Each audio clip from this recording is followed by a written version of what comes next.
अस्सलाम वालेकुम। आज हम डिस्कस करेंगे फंजाई के अंदर न्यूट्रिशन, क्योंकि पहले हमने उसके अंदर फंजाई के अंदर डेफिनेशन देखी, फिर उसका जनरल स्ट्रक्चर देखा, फिर उसका सेल स्ट्रक्चर देखा। आज हम डिस्कस करेंगे न्यूट्रिशन इन फंजाई के, फंजाई कैसे अपनी फूड हासिल करती है।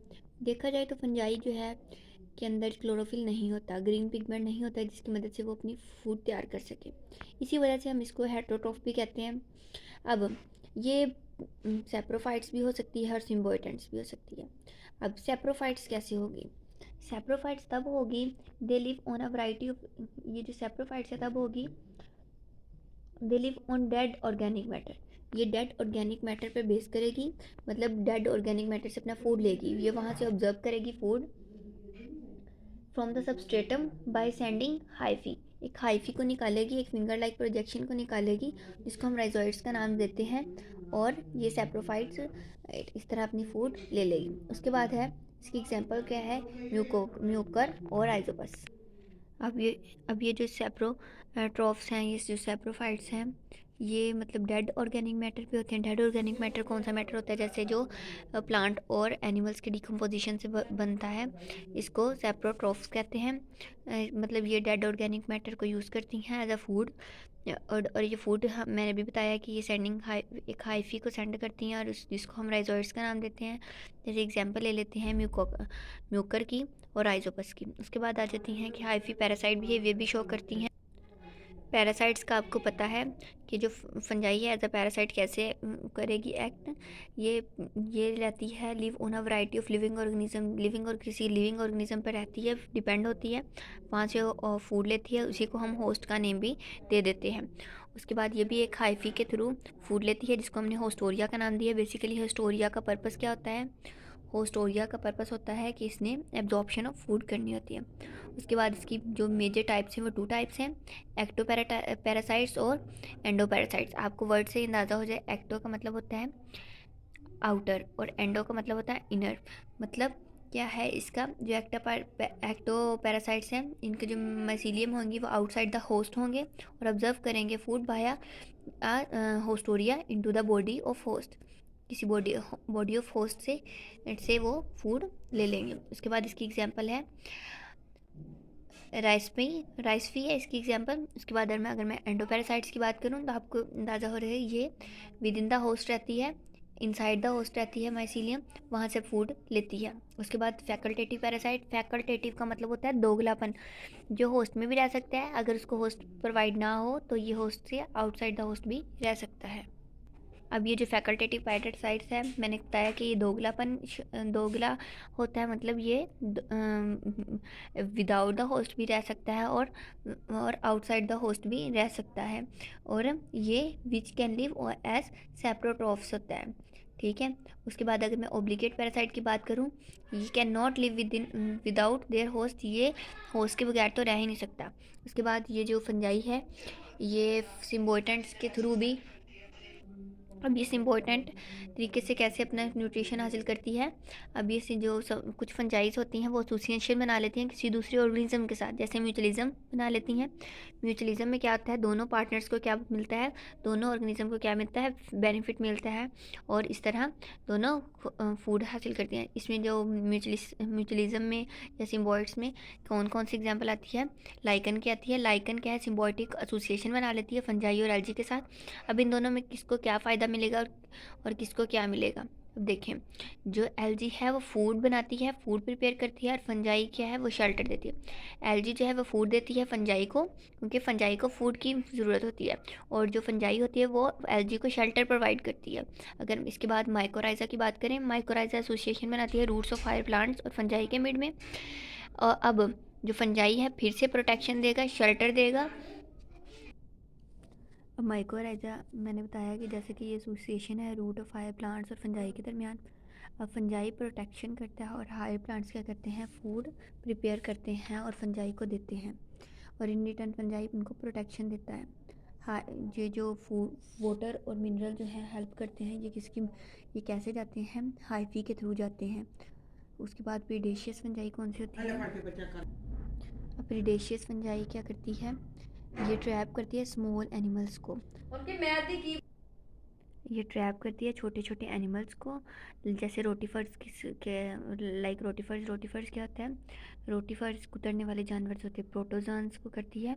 कैसे करती है, इनके पास डिवाइसेस होती हैं एनिमल ट्रैक करने की, फॉर कैप्चरिंग द एनिमल्स, ताकि वो एनिमल्स को कैप्चर कर सकें। इसी तरह से भी प्रीडेशियस फंजाई जो है अपनी फूड को लेती है। अब हमने इसकी रिप्रोडक्शन की बात करनी है। इसमें जो रिप्रोडक्शन है, अब इसमें वेजिटेटिव रिप्रोडक्शन भी होती है, एसेक्सुअल रिप्रोडक्शन भी होती है और सेक्सुअल रिप्रोडक्शन भी। अब सबसे पहले हमने देखना है कि इसमें वेजिटेटिव रिप्रोडक्शन कैसे होती है। वेजिटेटिव फ्रेगमेंटेशन में तीन फ्रेगमेंटेशन मतलब वेजिटेटिव रिप्रोडक्शन में तीन तरह की रिप्रोडक्शन होती है। फ्रेगमेंटेशन के थ्रू भी होती है और डेथ हो जाती है ओल्डर प्लांट पार्ट्स की, और बर्निंग। अब सबसे पहले हमने देखनी फ्रेगमेंटेशन क्या होती है।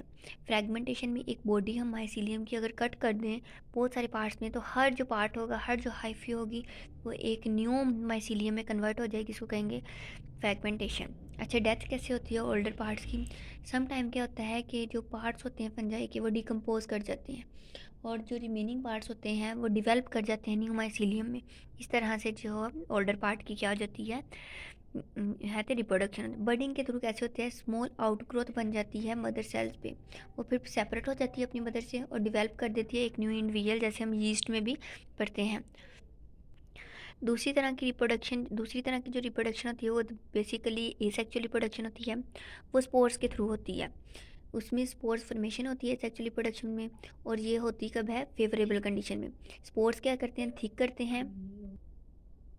स्पोर जो होते हैं वो थिक वोल्ड होते हैं और रेजिस्टेंट होते हैं, ठीक है। फॉलोइंग टाइप्स प्रोड्यूस होते हैं फंजाई में। सबसे पहले है एंडोस्पोर्स, कोनिडिया होते हैं, क्लेमाइडोस्पोर्स होते हैं, आर्थोस्पोर्स होते हैं या ओइडिया होती है, और जूस्पोर्स और एप्लानोस्पोर्स होते हैं। सबसे पहले हम देखेंगे एंडोस्पोर्स में क्या होता है। जो स्पोर्स होते हैं वो एक स्पोरेंजियम के अंदर बनते हैं। स्पोरेंजिया एक ऐसा स्ट्रक्चर है जिसके अंदर स्पोर्स बनेंगे, ठीक है। उन स्पोर्स जो इनसाइड बनेंगे स्पोरेंजिया की, उसको कहते हैं एंडोस्पोर्स। इसके बाद कोनिडिया के थ्रू कैसे हम मतलब रिप्रोडक्शन स्पोर्स उसको फेवरेबल कंडीशन में गिरा कर, फेवरेबल कंडीशन आएगी तो कैसे जर्मिनेट करवा सकते हैं। तो सब कोनिडिया क्या है, ये कोनिडिया बेसिकली नेक्ड स्पोर होते हैं जिनके ऊपर कोई कवरिंग नहीं की होती, ठीक है।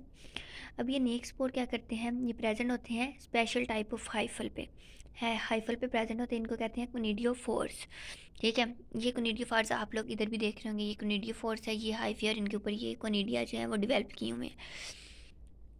उसके बाद हमारे पास है क्लेमाइडोस्पोर्स।